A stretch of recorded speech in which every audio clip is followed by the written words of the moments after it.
সুপ্রভাত আমার প্রিয় অষ্টম শ্রেণীর ছাত্ররা। আমি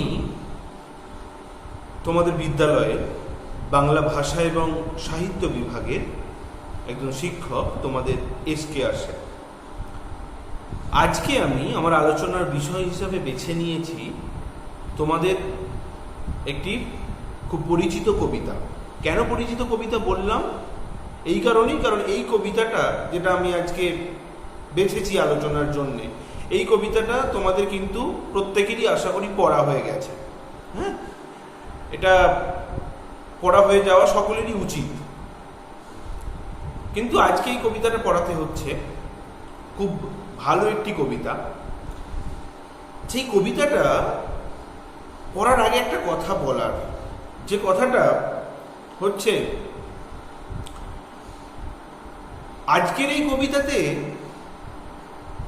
জীবনের একটা বাস্তব সত্যকে তুলে ধরেছেন কবি। কি বললাম? জীবনের একটা সামগ্রিক সত্য বা জীবনের একটা বাস্তব সত্যকে তুলে ধরেছেন কবি এই কবিতায়। হ্যাঁ, এবং এই কবিতার যিনি কবি তিনি বিশ্বকবি। সে বিশ্বকবি রবীন্দ্রনাথ ঠাকুরের একটি কবিতা আজ আমরা পড়ব, এবং এই কবিতায় আমরা দেখব যে কত নিখুঁতভাবে এই কবি একটা সত্যকে, জীবনের একটা সত্যকে, একটা বাস্তব সত্যকে তুলে ধরেছেন এই কবিতার মধ্যে দিয়ে। তবে কবিতাটার পড়ার আগে কিছু বিষয়ে তোমাদের সঙ্গে একটু আলোচনা করে নিতে চাই। সেটা হচ্ছে যে, দেখো, আমাদের যে জীবন, এই জীবনের চলার পথে দ্বন্দ্ব এবং সংঘাত থাকবেই। কারণ পৃথিবীতে সব মানুষ কিন্তু এক রকমের নয়। কি বললাম? এই পৃথিবীতে আমাদের এই জীবনে চলার পথে দ্বন্দ্ব এবং সংঘাত থাকবেই। এই কারণেই, কারণ পৃথিবীতে সব মানুষ কিন্তু এক রকমের নয়। মানুষে মানুষে মানসিকতার তফাৎ কিন্তু আছেই, সর্বত্র আছে এবং সব সময় আছে। মানুষে মানুষে মানসিকতার তফাৎ কিন্তু আছে, এবং পৃথিবীতে যে সকলে পছন্দ করে এটাও কিন্তু নয় বা মেনে নেয়। যেমন আমরা যেমন সবাইকে মেনে নিই না, তেমনি সবাই আবার আমাদেরকেও মেনে নেয় না। যদি ব্যক্তি বিশেষে ভাবো, আমি যেমন অন্যকে আমি তো আর সবাইকে মেনে নিই না, একইভাবে অন্যরাও কিন্তু, অন্য সবাই কিন্তু আমাকেও মেনে নেয় না। এটা কিন্তু খেয়াল রাখতে হবে। আর কি, এই যে পৃথিবী সকলকে পছন্দ করে না, মেনে নেয় না, এবং এই যে দ্বন্দ্ব সংঘাত আছে জীবনে চলার পথের, এই যে দ্বন্দ্ব সংঘাত এবং প্রত্যেক মানুষের যে তফাৎ, এই মানসিকতার তফাৎ, এবং এই যে প্রত্যেকটা মানুষকে, মানে কিছু মানুষ সব মানুষকে যেমন মেনে নেয় না, হ্যাঁ, এর জন্যে কি বিবাদ করতে হবে, দ্বন্দ্ব বা ঝগড়া করতে হবে? এটা কিন্তু নয়। এই যে মানুষকে মেনে নেবে না, সব মানুষকে মেনে নেয় না। আমি যেমন সবাইকে মেনে নিই না, তেমনি সবাইও আমাকে মেনে নেয় না, এরকম কিন্তু থাকে। এর জন্য আমরা কোনোদিনই কিন্তু কোনো বিবাদে যাব না। আমরা এর জন্য কোনো বিবাদে, দ্বন্দ্বে বা ঝগড়ায় যাব না, যাওয়াটা যুক্তিগ্রাহ্য নয়। এবং এটা আমাদের মনে রাখতে হবে যে সবাই আমার কথা মেনে নেবে এটা যেমন সম্ভব নয়, একইভাবে আমিও যে সবার কথা মেনে নিই এটাও তো হয় না, এটাও কিন্তু হয় না। তাহলে আবার কি বললাম, যে সবাই যে আমার কথা মেনে নেয় এটা যেমন হয় না, কারণ আমিও তো সবার কথা কি আমরা মেনে নিই না। এবং তোমরা দেখো এই কথাগুলোকে, এবং এই যে আমাদের মনের মধ্যে এই যে তোমাকে সবাই মেনে নেবে না, তুমিও যেমন সবাইকে মেনে নাও না, এই যে বোঝাপড়ার ব্যাপারটা, এবং এটা যে তোমাকেই বোঝাপড়া করে নিতে হবে মনের সঙ্গে, তোমাকে বুঝে নিতে হবে যে এটাই বাস্তব, এভাবেই জীবনে চলতে হয়। আজকে আমরা এরকমই একটা কবিতা পড়ব, যে কবিতায় কবি চোখে আঙুল দিয়ে দেখিয়ে দিচ্ছেন প্রত্যেকটা পদক্ষেপে কবি চোখে আঙুল দিয়ে দেখিয়ে দিচ্ছেন যে জীবনের বাস্তব সত্যটা হচ্ছে এটাই, এবং এভাবেই বোঝাপড়া করেই চলতে হয়, না হলে জীবনে আমাদের কি পেতে হয়? শুধুই দুঃখ পেয়ে যেতে হবে, হ্যাঁ, এবং নিরাশায় ভুগতে হবে। সবকিছুর মধ্যে একটা বোঝাপড়ার ভাব, একটা মানসিকতা আমাদের গড়ে তুলতে হবে, গড়ে তোলা দরকার। সবকিছুর মধ্যে একটা বোঝাপড়ার ভাব বা মানসিকতা গড়ে তুলতে হবে, এবং সবকিছুর সঙ্গেই মানিয়ে নিয়ে চলতে হবে। তবেই পৃথিবীর সৌন্দর্য সুখ তুমি অনুভব করতে পারবে। তবেই পৃথিবীর সুখটা তুমি, এই যে গোটা পৃথিবী, এই পৃথিবীর যে সুখ, সেই সুখটা তুমি অনুভব করতে পারবে তখনই না যখন তুমি সব কিছুর সঙ্গে মানিয়ে চলতে পারবে। আজকে আমাদের যে কবিতা, সেই কবিতায় এই কথাগুলোকে সুন্দরভাবে উপস্থাপন করেছেন কবিগুরু রবীন্দ্রনাথ ঠাকুর। নিশ্চয়ই বুঝতে পারছেন কোন কথার মধ্যে দিয়ে, কোন কবিতার মধ্যে দিয়ে যেতে চাইছি। সেটা হচ্ছে তোমাদের পাঠ্য যে প্রথম কবিতাটি, অর্থাৎ বোঝাপড়া, রবীন্দ্রনাথ ঠাকুর। হ্যাঁ, আমাদের কবিতা হচ্ছে বোঝাপড়া, রবীন্দ্রনাথ ঠাকুর। এই যে বিশ্বকবি রবীন্দ্রনাথ ঠাকুর রচিত এই বোঝাপড়া কবিতাটা, এই কবিতার মধ্যে দিয়ে আমরা দেখতে পাবো যে সত্যি জীবনের বাস্তব সত্যটাকে কি সুন্দরভাবে উপলব্ধি করেছেন কবিগুরু। হ্যাঁ, যে কথাগুলো আমি বললাম নিশ্চয়ই বুঝতে পেরেছ যে এখানে যে বোঝাপড়ার কথা বলা হচ্ছে, বোঝাপড়ার শব্দের অর্থ হচ্ছে কি বলতো না? বোঝাপড়ার শব্দের অর্থ হচ্ছে, যদি সাধারণভাবে বলি, যদি আবিধানিক কোনো অর্থ বলি, সেটা হচ্ছে বিবেচনা করা বা সমঝে চলা বা আলোচনার দ্বারা মীমাংসা করা, ইত্যাদি। তাই তো, আলোচনার দ্বারা একটা মীমাংসা করা, তারপরে ধরো বিবেচনা করা। এগুলো কার মধ্যে করতে বলছেন কবি? না, নিজের মধ্যে। নিজেকেই, নিজের মধ্যে এই বোঝাপড়ার, এই বিবেচনাটা নিজেকেই করে নিতে হবে। জীবনে সব কিছুর সঙ্গে মানিয়ে চলতে শিখতে হবে। আমাদের জীবনের চলার পথটা হচ্ছে দ্বন্দ্ব এবং সংঘাতে ভরা। গোটা জীবনটা এক যে রেখায় চলবে এটা কিন্তু নয়, তাই তো? আমি প্রচন্ড সুখের মধ্যে দিয়ে জীবনটা কাটিয়ে দেবো, আমি প্রচন্ড দুঃখের মধ্যে দিয়ে জীবনটা কাটিয়েছি, এটা কিন্তু নয়। জীবনে দ্বন্দ্ব এবং সংঘাত আছে, সেগুলোকে মানিয়ে নিয়ে চলতে হবে। তবেই এই পৃথিবীর সৌন্দর্য সুখ আমরা অনুভব করতে পারব। কবিতাটার প্রধান বিষয় বা কবিতার মূল জায়গায় যাওয়ার আগে আমরা একটু কবি পরিচিতিটা দেখে নিই। কারণ বিশ্বকবি রবীন্দ্রনাথ সম্পর্কে তো পরীক্ষায় একটা প্রশ্ন তো থাকেই। দেখো তোমরা, আমি আলোচনার জন্যে তোমাদের পাঠ্য বইটিকে বেছে নিয়েছি, ওখানটাই দেখো। রবীন্দ্রনাথ ঠাকুর, জন্ম 1861, মৃত্যু 1941। জন্ম কলকাতার জোড়াসাঁকোর ঠাকুরবাড়িতে। ঠাকুরবাড়ি থেকে প্রকাশিত ভারতীয় বালক পত্রিকায় নিয়মিত লিখতেন। আমরা একটা প্রশ্ন কিন্তু পেয়ে গেলাম যে জোড়াসাঁকোর ঠাকুরবাড়ি থেকে প্রকাশিত কোন পত্রিকায় রবীন্দ্রনাথ ঠাকুর নিয়মিত লিখতেন? না, উত্তরটা হচ্ছে জোড়াসাঁকোর ঠাকুরবাড়ি থেকে প্রকাশিত ভারতী এবং বালক পত্রিকায় রবীন্দ্রনাথ ঠাকুর নিয়মিত লিখতেন। কথা কাহিনী, সহজ পাঠ, রাজশ্রী, ছেলেবেলা, শিশু, শিশু ভোলানাথ, হাস্যকৌতুক, ডাকঘর প্রভৃতি রচনা শিশু ও কিশোর মনকে আলোড়িত করে। এখানে যে কোনো দুটো গ্রন্থের নাম একটু মনে রাখবে, পরীক্ষায় কিন্তু আসতে পারে। যে শিশু কিশোরদের জন্য রচিত রবীন্দ্রনাথের যে কোনো দুটি গ্রন্থের নাম লেখো তোমরা। কথা কাহিনী, সহজ পাঠ, রাজশ্রী, ছেলেবেলা, শিশু, শিশু ভোলানাথ, হাস্যকৌতুক, ডাকঘর, যে কোনো দুটো এখান থেকে বা তিনটে নাম মুখস্থ করে নেবে। দীর্ঘ জীবনে অজস্র কবিতা, গান, ছোট গল্প, উপন্যাস, প্রবন্ধ লিখেছেন, ছবিও এঁকেছেন। তার জীবনের সব থেকে বড় কৃতিত্ব যেটা, সেটা হচ্ছে 1913 সালে সং অফারিংসের জন্য এশিয়ার মধ্যে তিনি প্রথম নোবেল পুরস্কার পান। তাহলে 1913 সালে সং অফারিংসের জন্য এশিয়ার মধ্যে তিনি প্রথম নোবেল পুরস্কার পান। দুটি স্বাধীন রাষ্ট্র ভারত এবং বাংলাদেশের জাতীয় সঙ্গীতটা কিন্তু রবীন্দ্রনাথ ঠাকুরেরই রচনা।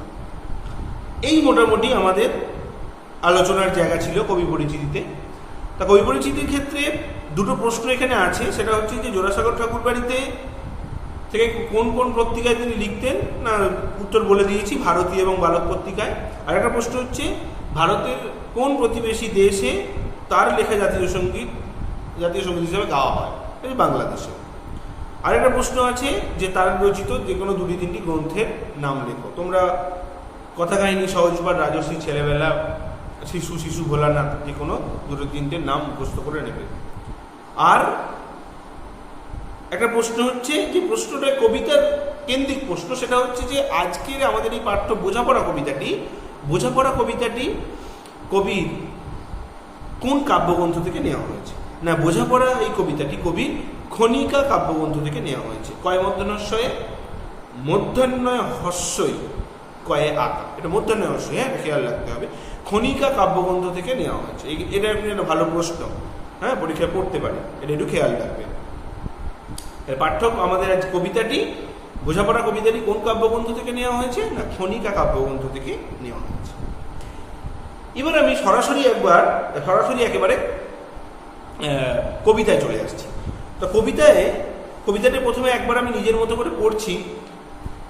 আজকে যেটা করব সেটা হচ্ছে কবিতাটা নিজের মতো করে পড়ার পর কবিতার প্রত্যেকটা লাইন ব্যাখ্যা করব, এবং আমি হাতে কলমের প্রশ্নগুলো সঙ্গে সঙ্গে আলোচনা করে দেব, যাতে তোমাদের বুঝতে সুবিধা হয় যে এই লাইন থেকে এই ধরনের প্রশ্ন আসতে পারে। সেই প্রশ্নের উত্তরটাও আমি বলে দেব। তোমরা শুধু মন দিয়ে একটু ভিডিওটি দেখবে এবং শুনবে। বোঝাপড়া, রবীন্দ্রনাথ ঠাকুর। মনেরে আজ কহ যে ভালো মন্দ যাহাই আসুক, সত্যের লহ সহজে। কেউ বা তোমায় ভালোবাসে, কেউ বা বাঁচতে পারে না যে, কেউ বা বিকিয়ে আছে, কেউ বা সিকি পয়সাও ধারে না যে। কতকটা যে স্বভাব তাদের, কতকটা বা তোমারও ভাই, কতকটা যেই ভবের গতি, সবার তরে নহে সবাই। তোমায় কত ফাঁকি দেবে, তুমিও কত দেবে ফাঁকি। তোমার ভোগে কত পড়বে, পরের ভোগে থাকবে বাকি। মানধাতারি আমল থেকে চলে আসছে এমনি রকম, তোমারই কি এমন ভাগ্য, বাঁচিয়ে যাবে সকল জখম। মনেরে আজ কহ যে ভালো মন্দ যাহাই আসুক, সত্যের লহ সহজে। অনেক ঝঞ্ঝা কাটিয়ে বুঝি এলে সুখের বন্দরেতে। জলের তলে পাহাড় ছিল, লাগলো বুকের অন্দরেতে। মুহূর্তেকে পাঁজরগুলো উঠল কেঁপে আর্ত রবে। তাই নিয়ে কি সবার সঙ্গে ঝগড়া করে মরতে হবে? ভেসে থাকতে পারো যদি, সেইটে সবার চেয়ে শ্রেয়। না পারো তো বিনা বাক্যে টুক করিয়া ডুবে যেও। এটা কিছু অপূর্ব নয়, ঘটনা সামান্য খুবই। শঙ্কা চেতায় করে না কেউ, সেইখানে হয় জাহাজ ডুবি। মনেরে তাই কহ যে ভালো মন্দ যাহাই আসুক, সত্যের লহ সহজে। তোমার মাপে হয়নি সবাই, তুমিও হওনি সবার মাপে। তুমি মরো কারো ঠেলায়, কেউ বা মরে তোমার চাপে। তবু ভেবে দেখতে গেলে এমনি কিসের টানাটানি। তেমন করে হাত বাড়ালে সুখ পাওয়া যায় অনেকখানি। আকাশ তবু সুনীল থাকে, মধুর ঠেকে ভোরের আলো। মরণ এলে হঠাৎ দেখি, মরার চেয়ে বাঁচাই ভালো। যাহার লাগি চক্ষু বুঝে বহিয়ে দিলাম অশ্রু সাগর, তাহারে বা দিয়েও দেখি বিশ্বভুবন মস্ত ডাগর। মনেরে তাই কহ যে ভালো মন্দ যাহাই আসুক, সত্যের লহ সহজে। নিজের ছায়া মস্ত করে অস্তাচলে বসে বসে, আধার করে তোলো যদি জীবনখানা নিজের দোষে। বিধির সঙ্গে বিবাদ করে নিজের পায়েই কুড়ুল মারো, দোহাই তবে এ কার্যটা যত শীঘ্র পারো সারো। খুব খানিকটা কেঁদে কেটে অশ্রু ঢেলে ঘরা ঘরা, মনের সঙ্গে এক রকমে করে নে ভাই বোঝাপড়া। তাহার পরে আঁধার ঘরে প্রদীপখানি জ্বালিয়ে তোলো, ভুলে যা ভাই কাহার সঙ্গে কতটুকুন তফাৎ হলো। মনেরে তাই কহ যে ভালো মন্দ যাহাই আসুক, সত্যের লহ সহজে। আরেকবার বলতে হয় কথাটা, এত ভালো কবিতা যে ভালো মন্দ যাহাই আসুক সত্যকে সহজ বলে মেনে নিতে হবে। কি সেই সত্য? না, সেই সত্য হচ্ছে একটা চিরন্তন সত্য যে আমাদের জীবনটা দ্বন্দ্ব সংঘাতে ভরা। আমি যেমন সবার কাছে প্রিয় হতে পারি না, তেমনি সবাই আমার কাছেও তেমনি প্রিয় নয়। আমি যেমন চেষ্টা করি যে আমারও একটু লাভ হোক, অন্য মানুষও চেষ্টা করে কিন্তু তারও একটু লাভ হোক, তাই তো? এখানে এই যে তোমাকে এই যে নিজের মধ্যে থেকে বুঝে নিতে হবে সবাই আমার মতো নয়, ঠিক আছে? সবারই একটা ব্যক্তিসত্তা আছে, এবং বাইরের এই সমস্ত ঘটনাগুলোকে নিয়ে যদি তুমি মনের মধ্যে শুধু দুঃখ করতে থাকো, তাহলে তুমি পৃথিবীর সৌন্দর্য সুখ অনুভব করতে পারবে না। তোমাকে তাই মনের মধ্যে বিবেচনা এবং বোঝাপড়া করে নিতে হবে যে এই বিষয়গুলো হচ্ছে বাস্তব, এবং এগুলোকে তোমাকে মেনে নিতে হবে, এগুলোকে মেনে নিয়েই তোমাকে চলতে হবে। তবে একটা কথা, তবে আমরা কিন্তু আত্মকেন্দ্রিক হয়ে কখনোই পড়বো না, নিজেকে নিজের মধ্যে কোনোদিন বদ্ধ করে ফেলবো না, ঠিক আছে? এটা কিন্তু মনে রাখতে হবে। কবিতার আলোচনা প্রসঙ্গে আসবো, কেন বলা হয়, কেনই বললাম। এই যে বলা আছে, নিজের ছায়া মস্ত করে অস্তাচলে বসে বসে আধার করে তোলে যদি জীবন কানা নিজের দোষে। এখানে তো আমরা নিজের দোষে কোনোদিন নিজের জীবনে আধার ডেকে আনবো না, এটা কিন্তু আমাদের খেয়াল রাখতে হবে। হ্যাঁ, মানে নিজের চারিদিকে অন্ধকারের প্রাচীর তুলে জীবনটাকে নষ্ট করে দেওয়া কিন্তু উচিত নয়, এটা কিন্তু কবিতায় বলা আছে। হ্যাঁ, কারণ কবিতাটা যিনি লিখছেন তিনি অত্যন্ত বড় মাপের একজন দার্শনিক, এবং যিনি জীবনটাকে অত্যন্ত সুন্দরভাবে উপলব্ধি করেছেন, এবং যার জীবনে প্রচুর কষ্ট আছে। হ্যাঁ, বিশেষ করে প্রিয়জন হারানোর যে কষ্ট, সেটা কিন্তু রবীন্দ্রনাথ পেয়েছেন। ফলে এটা যে শুধু লেখার জন্য লেখা এটা কিন্তু নয়, এটা কিন্তু খেয়াল রাখতে হবে। হ্যাঁ, এটা কিন্তু ভুল করলে হবে না, কারণ ব্যক্তি জীবনের নানান শোকের অভিঘাতে জর্জরিত কবি। এটা কিন্তু সেই রবীন্দ্রনাথ লিখছে যে ব্যক্তিগতভাবে জীবনে কিন্তু শোক দ্বারা জর্জরিত একজন কবি। ফলে তার যে দর্শন, তার জীবন সম্পর্কে যে মত, সেই মতটা কিন্তু খুবই জরুরি। আর এটা কবিতাটা পড়ে নিশ্চয়ই বুঝতে পারবে যে এই কবিতাটাতে কিন্তু একটা বাস্তব সত্যকেই বারবার তুলে ধরা হয়েছে। হ্যাঁ, মানে সুখ দুঃখ আর চাওয়া পাওয়ার মধ্যে একটা ভারসাম্য রক্ষা করতে হবে জীবনে। কি বললাম? সুখ দুঃখ এবং চাওয়া পাওয়ার মধ্যে একটা ভারসাম্য কিন্তু সবসময় আছে। জীবনে একবারে যে সুখ চলছে সুখেই চলবে এটা কিন্তু নয়, জীবনে যে দুঃখ চলছে দুঃখই চলবে এটা কিন্তু নয়, জীবনে যা চাইছি সব পাবো এটা কিন্তু নয়, আবার যে চেয়েই যাচ্ছে কিছু পাচ্ছি না এটা কিন্তু নয়। এই ভারসাম্যটা নিজের মধ্যে করে নিতে হবে, আর জীবনে এই ভারসাম্য রক্ষা করার নামই হচ্ছে বোঝাপড়া। হ্যাঁ, সুখ দুঃখ চাওয়া পাওয়ার মধ্যে নিজের মনের মধ্যে যে বিবেচনাটা করা যে আমি তো সবসময় সুখে থাকতে পারি না, বা আমার এই যে সুখে চলছি এরপর কিন্তু আমার দুঃখ আসবে, বা এই যে দুঃখ আছে একটা সুখ আমার আসবে, এই যে বোঝাপড়াটা এবং চাওয়া পাওয়া, সব জিনিস চেয়েও কিন্তু যে পাবো না, সব জিনিস চেয়েই যে পেয়ে যাবো এটা কিন্তু নয়, আবার শুধুই চেয়ে যাচ্ছে কিছুই পাচ্ছি না এটা কিন্তু নয়। এই যে ভারসাম্যটা রক্ষা করা, এটাই হচ্ছে বোঝাপড়া। আজকে আমাদের কবিতা তাই বোঝাপড়া রবীন্দ্রনাথ ঠাকুরের খুব দারুণ একটি কবিতা। আমরা এবার কবিতাটা কি বললাম, কবিতাটা পড়বো, এবং কবিতার সঙ্গে কবিতাটা পড়তে পড়তে আমি হাতে কলমের প্রশ্নগুলো আলোচনা করে দেব, যেগুলো তোমাদের হাতে কলমে আছে সেগুলো, এবং কবিতাটার অন্যান্য প্রশ্নগুলো তোমাদের আটকাবে না বলেই আমার মনে হয়। দেখো, প্রথমে একটা কথা লেখা আছে। কি লেখা আছে? একদম কবি ঘোষণা করে দিয়েছেন, মনেরে আজ কহজে ভালো মন্দ যাহাই আসুক সত্যের লহ সহজে। তাহলে মনকে কবি প্রথমেই বলেছেন যে মনকে বোঝাতে হবে, এটাই বোঝাতে হবে যে জীবনে ভালো মন্দ যাই ঘটুক না কেন তাকে আমরা সত্য বলে, সহজ বলে মেনে নেব। ভালো মন্দ যাই ঘটুক না কেন, তাই তো, সেটাই সত্য। কি বললাম?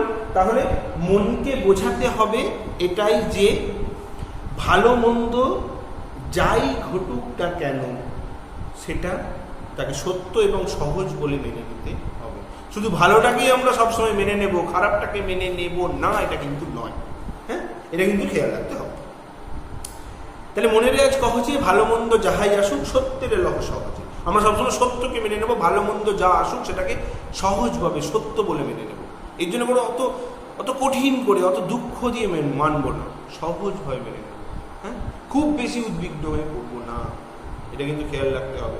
তোমরা পরবর্তী ক্ষেত্রে খুব সুন্দর সুন্দর লেখা আছে, পড়বে, 9-10 সিলেবাসও সেখানে আছে।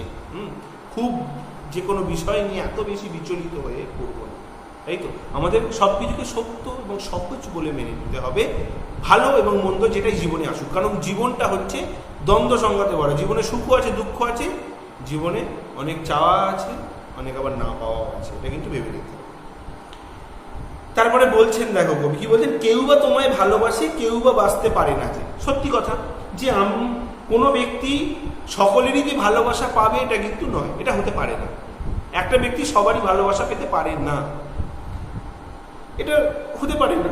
তাহলে কেউ বা তোমায় ভালোবাসে, কেউ বা বাঁচতে পারে না। যে তোমাকে কেউ ভালোবাসে, আবার কেউ বা তোমাকে বাঁচতে নাও পারে। আবার কি হলো, কারোর ভালোবাসা কেউ পেতে পারে, আবার কারোর ভালোবাসা কেউ থেকে বঞ্চিত হতে পারে। এটাই স্বাভাবিক, এটাই জগতের নিয়ম। সেটাই কবি বলছেন। কবি আসলে সহজ কথায় সুন্দরভাবে বাস্তবকে শুধু বলে যাচ্ছেন। কি বলে যাচ্ছেন না, যে তুমি যে কারোর ভালোবাসা, সবার ভালোবাসা পাবে, বা তুমি যে সবাইকে ভালোবাসবে, এটা কিন্তু হতে পারে না, এটা স্বাভাবিক নয়। তোমার ভালোবাসা থেকে কেউ যেমন বঞ্চিত হয়, আবার তুমিও অনেকের ভালোবাসা থেকে তুমিও বঞ্চিত হবে, এটাই স্বাভাবিক। এটা নিয়ে অত বেশি করার দরকার নেই, এটাই সত্য। কেউ বা বিকিয়ে আছে, কেউ বা শিখিয়েও ধারে না। যে কেউ কোনো মানুষ দেখবে তার সমস্ত কিছুই কি করে না, সর্বস্ব দেখবে, নিজের সর্বস্ব বিকিয়ে দেয়, নিজের অত্যন্ত তার যা কিছু থাকে, যতটুকু থাকে ততটুকুই বিকিয়ে দেয়, দান করে দেওয়ার চেষ্টা করে। কিন্তু আবার এরকম মানুষও থাকে যে সিকি পয়সাও ধারে না, যে একটা সামান্যতম সিকি পয়সাও অপরের জন্য ব্যয় করতে চায় না। তা বলে কি এই জগৎ সংসার আটকে গেছে? জগৎ সংসারের গতি কি আটকে যায়? আটকে যায় না। এটাই জগতের নিয়ম। সবাই সবার মতো হয় না, তাই তো। একজন মানুষ যে সব কিছু নিজে বিকিয়ে দেয়, সমস্ত কিছু দান করে দিতে চায়, আবার একজন মানুষ সিকি পয়সাও দিতে চায় না। এটাই জগতের নিয়ম, কারণ সবাই সবার মতো নয়। কতকটা যে স্বভাব তাদের, কতকটা বা তোমারও ভাই, তাই তো। এই যে স্বভাবটা, এই যে স্বভাবগুলোর কথা আমরা এতক্ষণ জানলাম, যে সবাইকে ভালোবাসা, সবকিছু নিজের বিলিয়ে দেওয়া, এই যে কতকটা, এই যে স্বভাবগুলো তোমারও কতকটা আছে, আবার কি কি না কতকগুলো এই স্বভাবগুলোর মধ্যে কতকগুলো আবার তোমার নেই। তাহলে কতকটা যে স্বভাব তাদের, কতকটা বা তোমারও ভাই, কতকটা যে ভবের গতিক, সবার তরে নহে সবাই। তাহলে কি বলা হলো, এই যে পাওয়া আর না পাওয়ার ব্যাপারটা উভয়ের স্বভাবের উপর নির্ভরশীল। এই যে পাওয়া এবং না পাওয়ার ব্যাপারটা উভয়ের স্বভাবের উপর নির্ভরশীল। তোমারও যেমন অনেকটা এরকম স্বভাব, হ্যাঁ, আবার অপরের যেমন এরকম স্বভাব আছে, তোমারও এরকম কিন্তু স্বভাব আছে। তুমিও ক্ষেত্র বিশেষে সবসময় কিন্তু উদার নও, তুমিও কিন্তু কি করো, তুমিও কিন্তু হাতে রেখে দাও, তাই তো। তুমিও যেমন সবাইকে ভালোবাসো না, তেমনি তো তোমাকেও সবাই কিন্তু ভালোবাসবে না। এগুলো কিন্তু খেয়াল রাখতে হবে, এটাই জীবন। কতকটা যে ভবের গতিক, ঠিক আছে, সবার তরে নহে সবাই। এটাই হচ্ছে পৃথিবীর, এটাই বাস্তব সত্য, এটাই ভবের গতি, এটাই এই পৃথিবীর বাস্তব সত্য যে প্রত্যেকটা মানুষ প্রত্যেকের জন্য সমানভাবে ভাবে না, সবার তরে নহে সবাই। আমরা প্রত্যেকটি মানুষ প্রত্যেকের জন্য সমানভাবে কেউই ভাবি না, এটাই হচ্ছে জগতের আসল নিয়ম। তাহলে কতকটা যে ভবের প্রতীক, সবার তরে নয় সবাই, এটাই পৃথিবীর বাস্তব সত্য, যে সবার জন্য সবাই কিন্তু নয়, প্রত্যেকটা মানুষের জন্য কিন্তু ভাবে না। তোমায় কতক ফাঁকি দেবে, তুমিও কতক দেবে ফাঁকি, তাই তো? তাহলে কি হয়েছে দেখো, তোমায় কতক ফাঁকি দেবে, অনেক মানুষই তোমাকে ফাঁকি দিয়ে চলে যাবে, আবার এটাও তো দেখতে হবে তুমিও কত ফাঁকি দেবে, তুমিও তো অন্যজনকে ফাঁকি দাও। অপরে যেমন তোমাকে ফাঁকি দেয় সেরকম দেখবে তুমিও কিন্তু অনেককে ফাঁকি দাও। তাহলে কখনো ব্যক্তি নিজে ফাঁকিতে পড়ে, আবার কখনো নিজেও ফাঁকি দেয় অপরকে। কখনো ব্যক্তি নিজে ফাঁকিতে পড়ে, আবার কখনো ব্যক্তি নিজেও ফাঁকি দেয় অপরকে। আবার কি হলো না, কতকটা, তারপরের লাইন, তোমার ভোগে কতক পড়বে, পরের ভোগে থাকবে বা কি, তাই তো? তাহলে কি হলো না, দেখবে যে কতকটা লাভ নিজের ভাগে পড়ে অনেক সময়, হ্যাঁ, দেখবে তোমার ভোগে কতক পড়বে, মানে তোমার লাভ অনেকটা হলো, আবার পরের ভোগে থাকবে বা কি হলো না, দেখবে আবার কতকটা কাজে লাগবে অপরের ভোগে, মানে অপরের সেখানে লাভ হয়ে গেল। লাভ ক্ষতির যে হিসেব, কখনো তোমার অনেকটা লাভ হয়ে গেল, তোমার ভাগে অনেকটা লাভ এলো, আবার অনেক সময় কি হলো, অন্যের ভাগে লাভটা চলে গেল। তা বলে এটা মেনে নিতে হবে, এ নিয়ে দ্বন্দ্ব ঝগড়া করলে চলবে না, কারণ তোমার ভাগে যখন এসেছিল বেশি, কিন্তু তুমি তো অপরকে দাওনি, তাই তো? ফলে তোমার ভাগে এক সময়ে লাভ আসবে, আবার অপরের ভাগেও তো লাভটা যাবে, সেই কথাটা কি বলা হচ্ছে। তারপর মানধাতারি আমল থেকে চলে আসছে এমনি রকম, এটা কিন্তু আজকের কথা নয়, আজকে যারা কবিতাটা পড়ছে আজকের এই 2020-র কথা নয়, এটা মানধাতার আমল থেকে চলে আসছে, তাই তো? অতি প্রাচীন কাল, মানধাতার আমল যদি আমরা বলি, তাহলে অতি প্রাচীন কাল থেকে এটাই চলে আসছে। কি চলে আসছে? এই নিয়মগুলো কিন্তু অতি প্রাচীন কাল থেকে চলে আসছে। তুমিও কাউকে ফাঁকি দাও, কোনো মানুষকে ফাঁকি দেয়, আবার সেই মানুষটি আবার ফাঁকে পড়ে, কারোর লাভ হয়, আবার কখনো নিজের লাভ হয়, কখনো অন্যেরও লাভ হয়। এই নিয়মগুলো কিন্তু মানধাতার আমল থেকে চলে আসছে। কি তাহলে না, আদিকাল থেকে জগতে এইটাই চলে আসছে। তারপর কি বলা আছে, তোমারই কি এমন ভাগ্য বাঁচিয়ে যাবে সকল জখম, তাই তো? তোমার কি, এটা মানধাতার আমল থেকে চলে আসা নিয়ম, এই নিয়ম থেকে এই নিয়মটাকে তুমি কোনোদিন লঙ্ঘন করে যেতে পারো না, এটাই নিয়ম, এটাকে তোমাকে মেনে নিতে হবে। তাহলে এর থেকে নিস্তার পাওয়ার কোনো পথ নেই, এটাই বাস্তব। এর থেকে নিস্তার পাওয়ার কোনো পথ নেই, এটার সঙ্গে শুধু বিবেচনা করা যায়, বোঝাপড়া করা যায়, এটাকে দ্বন্দ্ব বিবাদ করে মেটানো যায় না। হ্যাঁ, তাহলে তোমারই কি এমন ভাগ্য বাঁচিয়ে যাবে সকল জখম, তোমার কি এমন, তুমি কি এমন ভাগ্যবান যে তুমি এই সমস্ত বিষয়গুলোকে তুচ্ছ করে এগিয়ে যাবে বা নিস্তার পাবে এ থেকে, এটা কিন্তু নয়। আঘাত এবং বেদনা সকলকেই বরণ করতে হবে,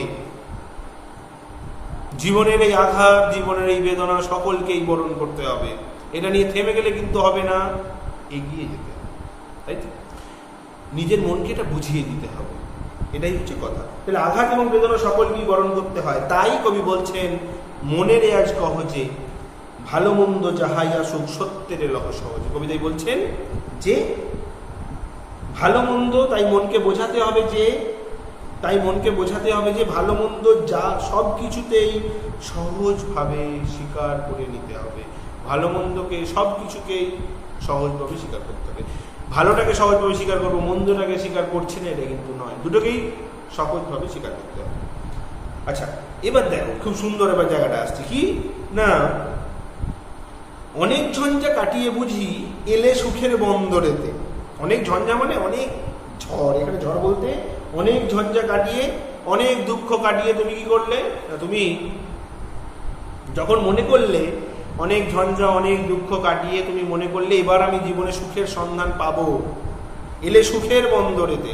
জীবনে অনেক ঝঞ্ঝা অনেক দুঃখ অনেক সংঘাত কাটিয়ে তুমি এলে সুখের বন্দরেতে। বন্দরের মানে কি বলতো, যেখানে জাহাজ এবং নৌকা এসে থামে, বা আমরা যেটাকে বলি ওই সমুদ্র বা নদীর তীরবর্তী জাহাজ বা নৌকা বাঁধার যে স্থান, এখানে বন্দর, সুখের বন্দর বলতে যেখানে এসে নিশ্চিন্ত হওয়া গেল আর কি, যে যাক এবার আমি সুখ পেলাম। কিন্তু কি হলো, জলের তলে পাহাড় ছিল, লাগলো বুকের অন্দরেতে।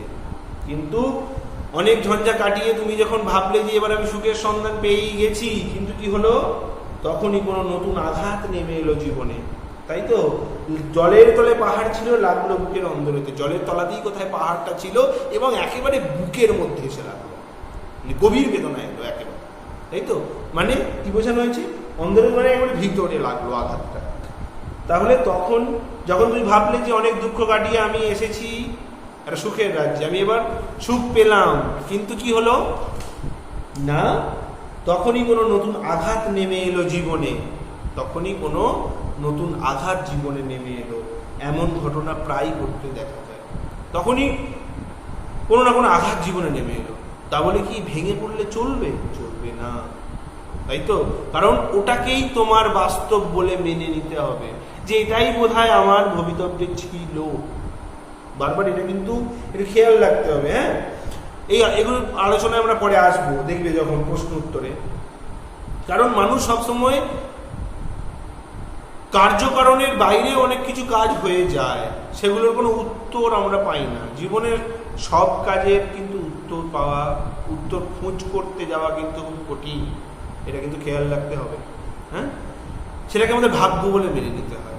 অনেক কষ্ট করে সুখ পেলাম, কিন্তু তারপরে আবার একটা এমন ঘটতর দুঃখ এলো, কিন্তু মেনে নিতে হবে। সেই কথাটাকে কিন্তু কবি বলে দিচ্ছে। তাহলে দেখ কত বড় একজন দূরদৃষ্টি সম্পন্ন কবি। মুহূর্ত থেকে পাঁজরগুলো উঠল কেঁপে আর্ত রবে, তাই নিয়ে কি সবার সঙ্গে ঝগড়া করে মরতে হবে? এই যে এত দুঃখ কষ্ট করলে সুখ পাওয়ার চেষ্টা করেছিলে, কিন্তু আবার এমন একটা আঘাত এলো, তুমি কষ্টে জর্জরিত হলে। কিন্তু এই যে যেমন স্বচ্ছন্দে বলা হচ্ছে যে ধরো অত্যন্ত স্বচ্ছন্দে একটা জাহাজ এগিয়ে যাচ্ছিল, কিন্তু জলের নিচে ডুবে থাকা পাহাড়ের গায়ে আঘাত লেগে সে চূর্ণ বিচূর্ণ হয়ে গেল। অর্থাৎ তুমি সুখটাকে দেখতে পাচ্ছিলে, পাবো, কিন্তু তুমি সেই সুখের কাছে যাওয়ার আগেই কি হলো না, বিপদ দেখা দিল বা বিপদ দেখা দিয়েছে বা দেবে। তা বলে এইটা নিয়ে কারোর সঙ্গে কোনোদিন ঝগড়া করলে বা বিবাদ করা উচিত নয়, উচিত হবে না। এটা কিন্তু কবি বলে দিয়েছেন যে এটা নিয়ে কারোর সঙ্গে যেন ঝগড়া বা বিবাদ করতে যেও না। যে তুমি সুখ পাচ্ছিলে, সুখ দেখতে পেয়েছিলে, কিন্তু হট করে তোমার পুরো স্বপ্নটা মিথ্যা হয়ে গেল, এর জন্য যেন অপরের সঙ্গে বিবাদ করতে চেও না। হ্যাঁ, এটা নিজের মধ্যে বোঝাপড়া করে নিতে হবে। এবং কি তারপর কবি বলেছেন, ভেসে থাকতে পারো যদি সেইটে সবার চেয়ে শ্রেয়। তাই তো, তুমি যদি সব থেকে ভালো হচ্ছে ভেসে থাকো। তাই তো, জাহাজ নয় ডুবে গেল, চূর্ণ বিচূর্ণ হলো, ভেসে থাকো মানে কি করা না, ভেসে থাকা মানে হচ্ছে সর্বদা ভেসে থাকার চেষ্টা, মানে হচ্ছে পরিস্থিতিকে মানিয়ে নেওয়া। এখানে ভেসে থাকা মানে হচ্ছে পরিস্থিতিকে মানিয়ে নিয়ে টিকে থাকা। পরিস্থিতিকে মানিয়ে নিয়ে যদি তুমি টিকে থাকতে পারো, যদি টিকে থাকতে পারো ভালো, যদি না টিকে থাকতে পারো তুমি কিন্তু জলের তলায় তলিয়ে যাবে, সেটাই বলা হচ্ছে। তাহলে ভেসে থাকতে পারো যদি, সেটাই সবার চেয়ে শ্রেয়। তুমি যদি পরিস্থিতিটাকে মানিয়ে নিয়ে টিকে থাকতে পারো, সেটাই সব থেকে ভালো। আর না পারো তো বিনা বাক্যে টুপ করে ডুবে যেও, টুপ করিয়ে ডুবে যেও। যদি না পারো বিনা বাক্যে ডুবে যেও, কারণ টিকে থাকা খুব কঠিন। তাই তো, তোমাকে ওই পরিস্থিতিটাকে মানিয়ে নিতেই হবে। যদি না মানিয়ে আমরা নিতে পারি, তলিয়ে যেতেই হবে। এটা কিন্তু বাস্তব। যদি তুমি পরিস্থিতিকে মানিয়ে নিতে না পারো, ঝগড়া বিবাদে লিপ্ত হয়ে গেলে, মন থেকে মানতে পারলে না, গভীর দুঃখ দ্বারা জর্জরিত হয়ে গেলে, মনকে বন্দি করে ফেললে, তুমি কিন্তু তলিয়ে যাবে। সেটা বলছি। এটা কিছু অপূর্ব নয় ঘটনা, সামান্য খুবই। শঙ্কা যেটায় করে না কেউ, সেইখানে হয় জাহাজ ডুবি। খুব ভালো কথা যে এটা একটা খুব সামান্য ঘটনা, যে এটা কিছু অপূর্ব ব্যাপার নয়, এটা খুব সামান্য ঘটনা। কি ঘটনা না, যেখানে কেউ কোনোদিন ভয় করে না, সেখানেই সবসময় জাহাজ ডুবে যায়। মানে মানুষ যেখানে বিপদের আশঙ্কা করে না, সেখানেই বিপদ এসে যায়। মানুষ যেখানে বিপদ বিপদের আশঙ্কা করেই না, ভাবে যে এখানে কোনো বিপদ আসতেই পারে না, কিন্তু সেখানেই বিপদ আসে। এটা কিন্তু সাধারণ ঘটনা। তাই কবি আবার কি বলছেন, ওই যে বলেছেন শঙ্কা মানে ভীতি, যেখানে কেউ ভয় করে না সেখানেই জাহাজ ডুবে যায়, তাই তো? ফলে কবি আবার বলছেন যে মনেরে তাই কহ যে ভালো মন্দ যাহাই আসুক সত্যের লহ সহজে, তাই তো? মনকে তুমি বোঝাও যে ভালো মন্দ যাই হোক না কেন সেটাকেই সহজে মেনে নেওয়াটাই হচ্ছে যুক্তিযুক্ত কাজ, ঠিক আছে? তারপরে দেখো কি আছে, তোমার মাপে হয়নি সবাই তুমিও হওনি সবার মাপে, তুমিও মরো কারো ঠেলায় কেউ বা মরে তোমার চাপে। খুবই ভালো কথা। এখানে প্রত্যেকটা মানুষ কিন্তু যে যার একটা করে ব্যক্তিসত্তা আছে, আলাদা আলাদা, প্রত্যেকেই স্বতন্ত্র, তাই তো? মনে রাখতে হবে প্রত্যেক মানুষই হচ্ছে স্বতন্ত্র, সে নিজে একাই, কিন্তু প্রত্যেকটা মানুষের ব্যক্তিসত্তাও আলাদা, স্বতন্ত্র। কি বলা হচ্ছে যে তোমার মাপে হয়নি সবাই তুমিও হওনি সবার মাপে, একদম ঠিক। প্রত্যেক মানুষের থেকে আলাদা, তো মানে তোমার পরিমাণে বা তোমার মতো করে কেউ তৈরি হয়নি, আবার তুমিও তো অন্য কারোর মতো হওনি, এখানে সেটাই বলা হচ্ছে। তুমিও তোমার মাপে হয়নি সবাই তুমিও হওনি সবার মাপে, তুমি মরো কারো ঠেলায় কেউ বা মরে তোমার চাপে। খুব ভালো কথা, যে তোমাকে যেমন অপরের চাপ সহ্য করতে হয়, তাহলে এটা কিন্তু ভেঙে পড়ো না, এটা ভেবে দুঃখ করে লাভ নেই যে আমি তো সবসময় চাপেই আছি, আমাকে অপরের দ্বারা চাপেই থাকতে হচ্ছে, এটা কিন্তু বাস্তব নয়। বাস্তবটা হচ্ছে কি, তুমি যেমন চাপে আছো তেমনি তোমার দ্বারাও অন্য কেউ চাপে আছে, চাপে কেউ মরছে, তোমার মাধ্যমেও কেউ অন্য কোনো মানুষ চাপে পড়েছে, এটা কিন্তু খেয়াল রাখতে হবে। তাহলে তুমিও মরো কারো ঠেলায়, তুমি মরো কারো ঠেলায় কেউ বা মরে তোমার চাপে, তাই তো? তোমাকে যেমন চাপ সহ্য করতে হয় তেমনি তোমার মাধ্যমেও অন্য কেউ চাপে পড়ে, এটা কিন্তু খেয়াল রাখতে হবে, এটাই বাস্তব। তবু ভেবে দেখতে গেলে এমনি কিসের টানাটানি, তেমন করে হাত বাড়ালে সুখ পাওয়া যায় অনেক। খুব ভালো কথা। এখানে একটা কথা হচ্ছে যে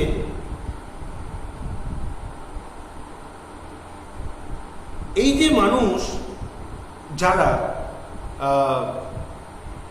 যারা ভাবছে যে আমি সবসময় বোধহয় চাপে আছি, দুঃখে আছি, আমি অন্যের দ্বারা সবসময় দুঃখ পাচ্ছি, চাপে আছি, কিন্তু এটাও ভাবতে হবে যে আমিও কিন্তু অন্যকে চাপে রেখেছি। এই যে আমি সবসময় দুঃখে আছি, এর জন্যে কি করা উচিত নয়, না দুঃখিত হওয়ার কোনো কারণ নেই, বেশি দুঃখ পাওয়ার দরকার নেই। কেন না, একটু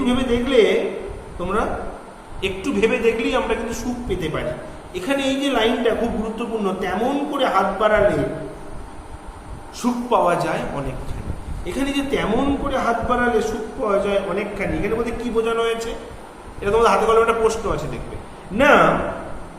তেমন করে হাত বাড়ালে বলতে তেমন করে মানে হচ্ছে মন থেকে। তুমি যদি মন থেকে চাও, কি না, মানুষ অনেক সময় কি হয় না, অহং বোধে হয়ে যায় মগ্ন, মানে মানুষ আত্ম অহংকারে ভোগে, ফলে মানুষ অপরের সঙ্গে মিশতে পারে না, তাই তো? সবসময় ভাবে যে আমি শ্রেষ্ঠ, হ্যাঁ, এবং আমি অপরের দ্বারা সবসময় লাঞ্ছিত হচ্ছি, নিজের মধ্যে অহং বোধ চলে আসে এবং মানুষ অপরের সঙ্গে মিশতে পারে না। তখন সে অন্ধকারের আড়ালে বন্দী হয়ে যায়, ক্রমশ চারিদিকে একটা অন্ধকারের আড়াল তৈরি করে ফেলে। তখন কিন্তু কি হয় না, জগতের সে প্রকৃত সুখ আর পায় না, হ্যাঁ। কিন্তু যদি এই অহংবোধটা, এই আমিটাকে সরিয়ে দিয়ে মানুষ নিজের চারিদিকে এই অন্ধকারকে দূরে সরিয়ে দিয়ে সকলের মাঝে এসে দাঁড়ায়, মানুষ যদি সকলের মাঝে এসে দাঁড়ায়, মন থেকে মাঝে এসে দাঁড়ায় এবং এই গোটা বিশ্বের সুখকে উপলব্ধি করার চেষ্টা করে, অর্থাৎ প্রাণের অন্তঃস্থল থেকে, একেবারে প্রাণের ভেতর থেকে হাত বাড়ায় এবং সকলের কাছে ফিরে আসে, এই বিশ্ব প্রকৃতির মাঝে ফিরে আসে, তখন অন্তরের যে আধার, সেই আধার কেটে যায়, কেটে গিয়ে প্রকৃত সুখ পাওয়া যায়। কিন্তু যদি আমরা এই মন থেকে হাতটা না বাড়াই, নিজের চারিদিকে অন্ধকারের একটা আড়াল তৈরি করি, একটা বেড়াজাল তৈরি করি, নিজেকে বন্দি করি অহংবোধে, আমরা কিন্তু প্রকৃত সুখ পাবো না। তাই কি করতে হবে না, তেমন করে হাত বাড়ালে সুখ পাওয়া যায় অনেকখানি বলতে মন থেকে, একেবারে মনের ভিতর থেকে বেরিয়ে, মানে তোমাকে চাইতে হবে, কি করতে হবে না, পবিত্র মনে তোমাকে এগিয়ে আসতে হবে এই বিশ্ব প্রকৃতির মাঝে, নিজের মধ্যে বন্দী হয়ে গিয়ে নয়। তেমন করে বলতে কবি এটাই বুঝিয়েছে যে পবিত্র একটা মন নিয়ে তোমাকে এগিয়ে আসতে হবে, মন থেকে চাইতে হবে এবং সকলের সঙ্গে মিশতে হবে, সকলের মধ্যে নিজেকে অবস্থান করাতে হবে। হ্যাঁ, তবেই এই বিশ্ব চলাচলের সুখকে তুমি পেতে পারো। এখানে এই কথাটাকে বলা হচ্ছে। এখানে কবি কিন্তু পার্থিব সুখ সম্পদের কথা বলছেন না, পৃথিবীর সুখ সম্পদের নয়, তিনি মানসিক সুখের কথা বলেছেন। ঠিক আছে, নিজের মধ্যে আত্মমগ্ন হয়ে গেলে সুখ, মানসিক সুখ পাওয়া যায় না।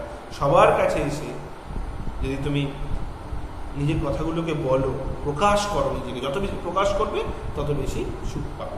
এখানে সেই কথা বলা হয়েছে। তারপর কি দেখো, আকাশ তবু সুনীল থাকে, মধুর থেকে ভোরের আলো, মরণ এলেও হঠাৎ দেখি মরার চেয়ে বাঁচাই ভালো। খুব ভালো কথা। কি বলা হয়েছে না, যে এই যে একটা জিনিস দেখবে, এই যে তোমার দ্বারা কেউ চাপে পড়েছে বা তোমাকে কেউ এই যে ভালোবাসছে না, হ্যাঁ, এই যে আমি কাউকে ভালোবাসছি বা ভালোবাসলাম না, বা অন্যরা আমাকে ভালোবাসলো বা বাসলো না, এর জন্যে কিন্তু পৃথিবীর বা এই বিশ্বের বা বিশ্ব প্রকৃতিতে কোনো রকম আলোড়ন সৃষ্টি হয় না। বিশ্বের যে গতি, সেই গতি কোনোদিন থেমে যায় না। তুমি কার দ্বারা কতটা লাভবান হয়েছো, তুমি কাকে কতটা চাপে রেখেছো, তুমি কতটা চাপে আছো, তুমি কতটা দুঃখ পেয়েছো, তোমাকে কে কতটা ভালোবেসেছে বা তোমাকে কে ভালোবাসলো না, এইগুলোর জন্য কোনোদিন বিশ্ব প্রকৃতির মধ্যে কোনো আলোড়ন সৃষ্টি হয় না। আকাশ তবু সুনীল থাকে, আকাশ আরো বেশি সুনীল মানে গাঢ় নীল, আকাশ কিন্তু তবুও সুনীল থাকে, বিশ্ব প্রকৃতিতে কোনো আলোড়ন নেই। তাই আকাশ আপন মহিমাতেই সুনীল থাকে এবং কি না, মধুর থাকে ভোরের আলো, এবং ভোরের আলো সর্বদাই মধুর লাগে। এবং তারপর কি, এই যে এত দুঃখ এত কষ্ট, তা সত্ত্বেও তুমি যখন মরণ এলে হঠাৎ দেখি মরার চেয়ে বাঁচাই ভালো, এত দুঃখ এত কষ্ট সত্ত্বেও তুমি যখন দেখবে যে আর মৃত্যুর মুখোমুখি হলেই তুমি অনুভব করতে পারবে, হ্যাঁ, এত দুঃখ এত কষ্ট থেকে বোধহয় মরে যাওয়াই ভালো, কিন্তু যেই মৃত্যুর কাছে এসেছে তখন তুমি ভাববে, কি ভাববে, যে মৃত্যুর মুখোমুখি হলেই অনুভব করা যায় যে বেঁচে থাকাটাই সবচেয়ে বেশি ভালো, বেঁচে থাকাটাই সবচেয়ে বেশি ভালো।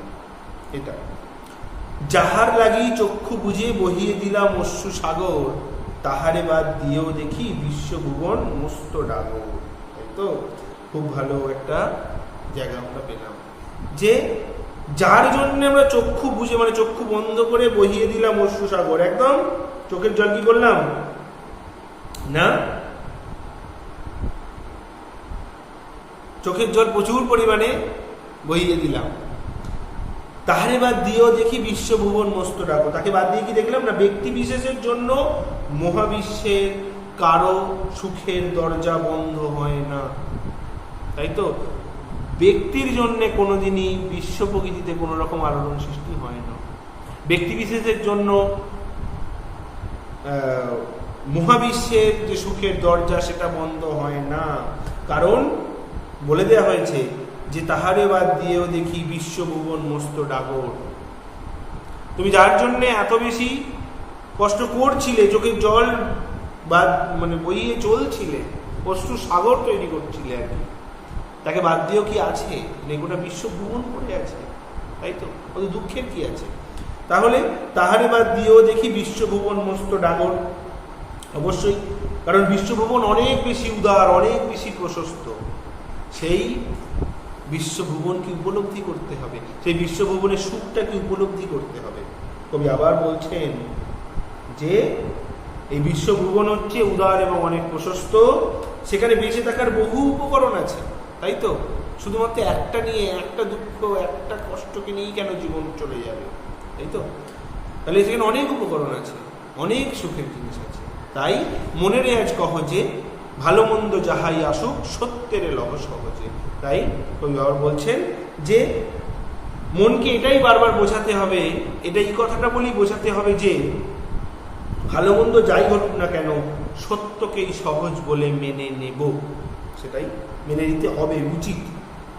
নিজের ছায়া মস্ত করে অস্তাচলে বসে বসে, এবার কিন্তু খুব গুরুত্বপূর্ণ জায়গা, যে নিজের ছায়া মস্ত করে অস্তাচলে বসে বসে আধার করে তোলো যদি জীবনখানা নিজের দোষে। মানে এই যে বলছে নিজের ছায়া মস্ত করে, নিজের ছায়াটাকে যত বেশি মস্ত করে, ছায়া মানে সেখানে আলো কিন্তু নেই, নিজের ছায়াটাকে যদি মস্ত করো মানে নেই, নিজের চারিদিকে যদি তুমি, অস্তাচল মানে হচ্ছে পুরাণে বর্ণিত পর্বত বিশেষ, সেটাকে বলা হয় অস্তাচল। হ্যাঁ, পুরাণে বর্ণিত পর্বত বিশেষ। তা সেই অস্তাচলে বসে বসে তুমি যদি তোমার ছায়াটাকে ক্রমশ বাড়াতে থাকো, মানে নিজের চারিদিকে অন্ধকারের প্রাচীর যদি তুলতে থাকো এবং নিজের জীবনটাকে যদি নষ্ট করতে থাকো, আধার করে তোলো যদি জীবনখানা নিজের দোষে, এবং তুমি তোমার নিজের জীবনটাকে এই চারিদিকে অন্ধকারের প্রাচীর তুলে দিয়ে যদি দুঃখ কষ্ট দ্বারাই নিজের জীবনটাকে পরিপূর্ণ করে, সেটাকে নিয়েই ভেবে গিয়ে নিজের জীবনটাকে অন্ধকারময় করে যদি জীবনটাকে নষ্ট করে দেওয়া কিন্তু উচিত নয়, এটাকে উচিত, এটা ঠিক নয়, তাই তো? আধার করে তোলো যদি জীবনখানা নিজের দোষে, তুমি যদি নিজেই নিজের দোষে নিজের জীবনকে অন্ধকার করে ফেলে, যদি নিজেকে অন্ধকারে আবদ্ধ করে ফেলে, নিজের জীবনটাকে নিজেই নষ্ট করে ফেলো, জীবনখানাটাকে যদি অন্ধকার করে ফেলো, নষ্ট করে ফেলো, এটা কিন্তু উচিত নয়, এটা করা কখনোই উচিত নয়। তারপর কি বলেছে? বিধির সঙ্গে বিবাদ করে নিজের পায়েই কুড়ুল মারো। এবার কি না, বিধি বা নিয়তিকে লঙ্ঘন করে যাওয়াটাও কিন্তু ঠিক নয়, তাই তো? যে তোমাকে বিধি বা নিয়তিকে তোমাকে মেনে নিতেই হবে, তার সঙ্গে সেই বিধি বা নিয়তিকে তুমি লঙ্ঘন করে কোনোদিনই এগোতে পারো না, লঙ্ঘন করে যাওয়াটা উচিত নয়। কি হয় না, নিজের পায়েই কুড়ুল মারো। তারপর কি বলেছে? দোহাই তবে এই কার্যটা যত শীঘ্র পারো সারো। মানে এখানে যেটা বলা হচ্ছে, যদি তাই ঘটে তবে তা থেকে মুক্ত হওয়ার দুটো চেষ্টা করতেই হবে। কি থেকে মুক্ত হওয়ার চেষ্টা? না নিজের চারিদিকে অন্ধকার যে গড়ে তুলছি এবং নিজের জীবনটাকে নিজেই নষ্ট করে দিচ্ছি, এবং এটা থেকে বেরিয়ে আসতে হবে। পাশাপাশি বিধিকে আমরা কোনোদিনই লঙ্ঘন করার চেষ্টা করব না, আর যদি চেষ্টা করি সেটা থেকে বেরিয়ে আসতে হবে, কোনোদিন এটা সম্ভব নয়। কবি বলছেন, এখানে একটা প্রশ্ন তোমরা পাবে, দেখবে, খেয়াল করবে, এই যে দোহাই তবে এই কার্যটা যত শীঘ্র পারো করো, মানে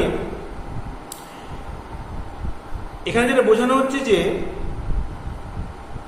যে আমাদের যে ভবিতব্য, যেটা নিয়তি বা বিধি আমরা বলি, যে তাকে স্বীকার করে নিয়ে জীবনের অসহনীয় কষ্টকে সহ্য করতে হবে, এই কাজের কথাই কিন্তু বলেছেন। বিধি বা ভাগ্যের দোষে আমি যে কষ্টটা পাচ্ছি, সেই কষ্টটা আমাকে সহ্য করতে হবে। কি হয় না, অনেক সময় আমরা যারা ব্যক্তি মানুষ, সবসময় জীবনে এমন কিছু ঘটনা আমাদের ঘটে যায় যেগুলো আমাদের নিয়ন্ত্রণে থাকে না, মানে যেগুলো আমরা ভাবতে পারি না যে এটা ঘটে যাবে। হ্যাঁ, এটা নিয়তি বা বিধি অনুযায়ী ভাগ্য ঘটে যায়, এমন ঘটনাকে বিধিলিপি বা নিয়তি বা ভাগ্য বলে। আর এই সমস্ত ক্ষেত্রে সেই সত্যকে স্বীকার না করলে জীবনে দুর্ভোগ আসবে। মানে এই যে বিধির সঙ্গে বিবাদ কোনোদিনই করতে যাওয়া উচিত নয়। যদি তুমি করতে যাও তাহলে কিন্তু তোমার জীবনে কি আসবে না, দুর্ভোগের সীমা থাকবে না, তোমার জীবনে দুর্ভোগ কিন্তু আসবেই। বরং এই ভাগ্যকে বা বিধিকে মেনে নিয়ে মনের ভার হালকা করে নিয়ে আগামী দিনের জন্য পথ চলতে হবে, তাই তো? থেমে যাওয়াটা জীবন নয়। তাহলে এই ভবিতব্যকে মেনে নিয়ে মনের ভার হালকা করে তোমাকে কিন্তু এগিয়ে চলতে হবে, আর তা না হলে জীবন ক্লান্ত এবং স্থবির হয়ে পড়বে। এটা কিন্তু ব্যাখ্যা, এই যে দোহাই তবে কার্যটা যত শীঘ্র পারো করো।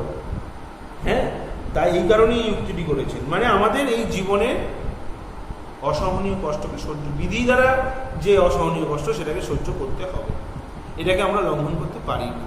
ঠিক আছে, লঙ্ঘন করার যে চেষ্টা, সেই চেষ্টাটা ফালতু হবে, করে কোনো লাভ নেই। তারপর কি হলো খুব খানিকটা কেঁদে কেটে অশ্রু ঢেলে ঘরা ঘরা, মনের সঙ্গে এক রকমে করে নে ভাই বোঝাপড়া। তাহলে কি হলো না, কবি বলছেন যে এই যে খুব খানিকটা কেঁদে কেটে অশ্রু ঢেলে ঘরা ঘরা, এই যে মনের ভারটাকে হালকা করার জন্যে কি করতে হবে না, কাঁদতে হবে। কাঁদলে তো মন হালকা হয়। তাহলে খুব খানিকটা কেঁদে কেটে অশ্রু ঢেলে ঘরা ঘরা, চোখের জল যদি ফেলতে হয় ফেলে দাও, মনটাকে হালকা করো। অশ্রু ঢেলে ঘরা ঘরা, খুব খানিকটা কেঁদে কেটে নিয়ে চোখের জল ফেলে মনটাকে হালকা করে নাও। নিয়ে কি করো, মনের সঙ্গে এরকমে করে নে ভাই বোঝাপড়া। মনের সঙ্গে ঠিক চোখে জল ফেলে মনের সঙ্গে একটা বিবেচনা করে নাও, একটা বোঝাপড়া করে নাও যে এটাই হচ্ছে বাস্তব, এটাই হচ্ছে আমার ভাগ্যে ছিল। তাই তো, যে আবার সে একই কথা যে আমি এই জীবনে সবসময় সুখ পাবো না, আবার সুখ পেরিয়ে গিয়ে দুঃখ পেরিয়ে গিয়ে যে সুখ পাবো সারা জীবন যে সেই সুখ থাকবে এটাও কিন্তু নয়। তাই তো, এগুলো কিন্তু নিজের মনকে বুঝিয়ে নিতে হবে। এর জন্য যদি কাঁদতে হয় কেঁদেও না, কিন্তু নিজের চারিদিকে এর জন্য দুঃখের অন্ধকার তুলে কাজ নেই, কবি এটা বলেছেন। আর কি কারণ আমাদের মনে রাখতে হবে হাসি এবং কান্না মিলেই জীবন। তাই তো, কোনোটাকে বাদ দিয়েই কিন্তু যথাযথ আমাদের জীবন হতে পারে না। জীবনের এই সহজ সত্যকেই আসলে কবি তুলে ধরতে চেয়েছেন এই কবিতায়। তারপরে কি আছে, এটা একটা আমরা সুন্দর লাইন পাবো, তাহার পরে আধার ঘরে প্রদীপখানি জ্বালিয়ে তোলো, ভুলে যা ভাই কাহার সঙ্গে কতটুকু তফাৎ হলো। তাই তো, কার সঙ্গে কতটুকু তফাৎ আমার হয়েছে এটা ভেবে তো কাজ নেই। তার জায়গায় কি করতে হবে, মনের মধ্যে প্রদীপ জ্বালিয়ে তুলতে হবে। সেই প্রদীপ কিসের প্রদীপ না, সর্বদা নিজের মনের মধ্যে একটা বোঝাপড়া করতে তো হবেই, পাশাপাশি নিজের মনের মানসিক যে দ্বন্দ্বগুলো সেই দ্বন্দ্বগুলোকে মিটিয়ে ফেলতে হবে। এবং কবি বলেছেন যে প্রদীপ অন্ধকার দূর করে আলো নিয়ে আসে। একইভাবে কবি বলছেন যে মানুষের যে ক্ষুদ্র মানে একেবারে ছোট ছোট যে স্বার্থগুলো, সেই স্বার্থের গণ্ডিতে আবদ্ধ হয়ে আমরা জীবনকে অন্ধকারময় কোনোদিনই করে তুলব না। একেবারে ক্ষুদ্র স্বার্থের গণ্ডিতে আমরা বদ্ধ থাকবো না। আমাদের ক্ষুদ্র স্বার্থের এই যে গণ্ডি, সেই গণ্ডিটাকে কাটাতে হবে, সেই অন্ধকারকে কাটাতে হবে। এই স্বার্থের অন্ধকার, সেই অন্ধকারটাকে কাটিয়ে দিতে হবে। মানুষে ভেদাভেদ উপেক্ষা করে বিশ্ব মধ্যে যে মিলন ক্ষেত্র, সেই মিলন ক্ষেত্রে অংশগ্রহণ করতে হবে এবং আমার মনের মধ্যে সেই আলোক জ্বালিয়ে তুলতে হবে, যেখানে কোনো স্বার্থ থাকবে না, যেখানে কোনো ভেদাভেদ থাকবে না। তাই তো, তাহলে তাহার পরে আধার ঘরে প্রদীপখানি জ্বালিয়ে তোলো, তোমার মনের মধ্যে সেই প্রদীপ, যে প্রদীপটা স্বার্থের অন্ধকারে নিমজ্জিত নয়, যে প্রদীপটা এই সমস্ত অন্ধকারগুলোকে দূর করে এবং যে প্রদীপটা মানুষের মধ্যে ভেদাভেদগুলোকে দূর করে এবং নিজেকে বিশ্ব প্রকৃতির মধ্যে মেলে ধরে। তাই তো, তাহলে তাহার পরে আধার ঘরে প্রদীপখানি জ্বালিয়ে তোলো, ভুলে যা ভাই কাহার সঙ্গে কতটুকু তফাৎ হলো। এটা একদম খুব সুন্দর বলা হয়েছে। যে কি বলা হয়েছে, যে মানুষের তফাৎ থাকে, কিন্তু তাকে ভুলে যেতে হবে যে ও আমার থেকে এত আগিয়ে গেল, ও আমার থেকে এতটা পিছিয়ে গেল, কতটুকু তফাৎ হয়েছে এটা ভেবে লাভ কি? বাঁচতে তো হবে নিজেকে, আমাদেরকে। তাই তো, ফলে কি দরকার, জীবনের উদ্দেশ্য সিদ্ধ হবে যখনই আমরা এই মানুষের মধ্যে ভেদাভেদটা ভুলে যাব, কার থেকে কতটা তফাৎ হয়েছে এটা যখন ভুলে যাব। এবং আমাদের জীবনে কি দরকার না, এই সৌভ্রাতৃত্বটা দরকার। এই ভেদাভেদটা ভুলে গিয়ে একটা ভ্রাতৃত্ব বোধ দরকার, একটা মিলন দরকার। প্রতিদিনের জীবনে কতভাবে একে অপরের সঙ্গে পার্থক্য হবে, কিন্তু তা নিয়ে চলতে হবে। পার্থক্যটাকে কোনোদিনই মেটানো যাবে না, পার্থক্য নিয়েই চলতে হবে। জীবনে অগ্রসর হতে আমরা সবসময় এই তফাৎগুলোকে কি করি না, সবসময় তফাৎগুলোকে মাথায় রেখে দিই, কিন্তু তফাৎ থেকে ভুলে যেতে হবে। হ্যাঁ, ভুলে মানে তফাৎ থেকে যত বেশি ভুলবে তত তোমার মঙ্গল। তফাৎ থেকেই তৈরি হয় বিভেদ, সেই বিভেদ আমাদেরকে ভুলে যেতে হবে। যত বেশি তুমি অপরের সঙ্গে নিজেকে তফাৎ করতে যাবে, তত বেশি তোমার মধ্যে বিভেদ আসবে, তোমার মধ্যে হিংসা আসবে, ফলে আবার তোমার মধ্যে দুঃখ আসবে। পারস্পরিক ভেদাভেদ দূর করে বিশ্বের যে মিলন ক্ষেত্র, এই বিশ্ব প্রকৃতির মিলন ক্ষেত্রের মিলনের মন্ত্রে তোমাকে দীক্ষিত হতে হবে। এই কবিতায় এই লাইনটির মধ্যে দিয়ে আসলে এই কথাগুলোকেই বোঝানো হচ্ছে। কবি আবার শেষবারের মতো বলছেন, মনেরে তাই কহ যে ভালো মন্দ যাহাই আসুক সত্যের লও সহজে। মনকে এই মুহূর্তেই বুঝিয়ে নাও, এখনই বোঝাতে শুরু করো, যে মনকে বলো যে ভালো মন্দ যাই জীবনে আসুক সেটাকে আমি সত্য বলে, সহজ বলে মেনে নেওয়াই উচিত। যদি জীবনের ভালো এবং মন্দকে সহজ বা সত্য বলে মেনে নিতে না পারি, তাহলেই আমাদের জীবনে দুঃখ আসবে, তাই তো? মানুষে মানুষে ভেদাভেদকে দূর করতে হবে। কার সঙ্গে কতটুকু তফাৎ আমার হয়েছে এটাকে মন থেকে সরাতে হবে, কারণ এই তফাৎ থেকেই আসে বিভেদ, ভেদাভেদ, ভেদাভেদ থেকে আসবে হিংসা, তা থেকে আসবে দুঃখ, তাই তো? আর যত বেশি দুঃখ দ্বারা জর্জরিত হবে, যত বেশি ভেদাভেদ হবে, তত বেশি আমরা এই বিশ্বের যে সুখ, এই বিশ্ব প্রকৃতির যে সুখ, এই সুখ থেকে বঞ্চিত হব। তাই মনকে মনের সঙ্গে বিবেচনা করে নিতে হবে, বোঝাপড়া করে নিতে হবে, এটাই যে ভালো আর মন্দ যাই জীবনে আমার আসুক সেটাকে সহজ এবং সত্য বলেই মেনে নেব। সুখ এসেছে বলে সেটা সত্য, সেটা সহজ মেনে নেব, দুঃখ এলো সেটাকে মেনে নেব না, এটা কিন্তু নয়। সমানভাবে, সহজভাবে, সত্যভাবে সুখ এবং দুঃখকে মেনে নিতে হবে, কারণ সুখ এবং দুঃখ মিলেই, ভালো এবং মন্দ মিলেই হচ্ছে আমাদের জীবন। ঠিক আছে, খুব সুন্দর একটা কবিতা রবীন্দ্রনাথের। তোমরা সরলার্থটা নিশ্চয়ই লিখতে পারবে, কোনো অসুবিধা নেই, খুব ভালো কবিতা। প্রত্যেকটা জায়গায় আমি বলে দিয়েছি, মোটামুটি অসুবিধা খুব একটা হওয়ার কথা নয়। আর যেটা বলার বিষয় সেটা হচ্ছে যে তোমাদের হাতে কলমের প্রশ্নগুলো দেখবে, ওগুলো দেখলেই হবে। সরলার্থটা একটু নিজেরা লিখে নেবে, খুব সহজ। হ্যাঁ, মোটামুটি কবিতাটাকে লিখলেই হবে, তাই তো? খুব ভালো একটা কবিতা, ভালো করে বাড়িতে একবার পড়ো, কারণ তোমাদের পরীক্ষায় খুব গুরুত্বপূর্ণ কবিতা এটা। ঠিক আছে, আজকে এই পর্যন্ত, আবার পরে দেখা হবে, স্কুল খুলুক, এই বিষয়ে আরও আলোচনা করা হবে। ধন্যবাদ সকলকে, সবাই সাবধানে থাকো, সুস্থ থাকো, আর মন দিয়ে পড়াশোনা করে যাও। ঠিক আছে?